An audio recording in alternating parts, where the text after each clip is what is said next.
So what to do if your iPad is asking for passcode, but you didn't really use one.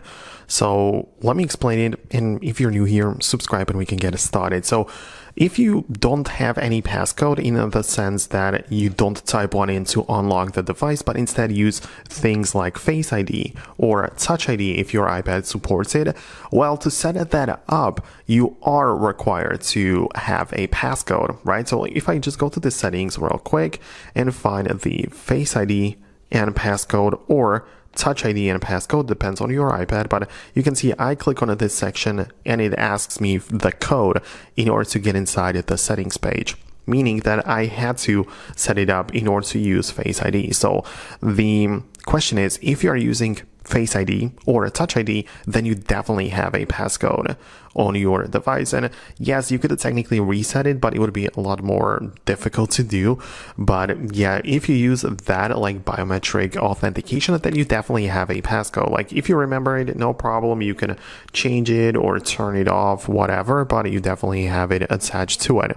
But that's still not the end of the story. So you don't even, perhaps you don't use Face ID, you don't use Touch ID, and none of this applies to you. Well, there are still other passcodes which might be set up on the iPad, most notably the one inside of the screen time. So you know, the screen time is the place where you can see the data usage and you know how many apps you have been using and which apps specifically and so on, right? But this is also the place where you can set up restrictions for you or for someone else.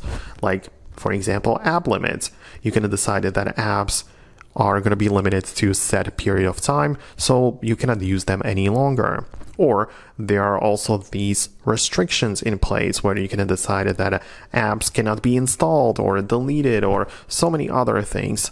And the point is that this whole section can be locked with yet another passcode, because below we have the lock screen time settings menu, and you can set up a code which is going to be separate one from the one used to unlock the device. It's a completely different thing, but it's yet another passcode which you may not remember or may not be aware of, but it's still there.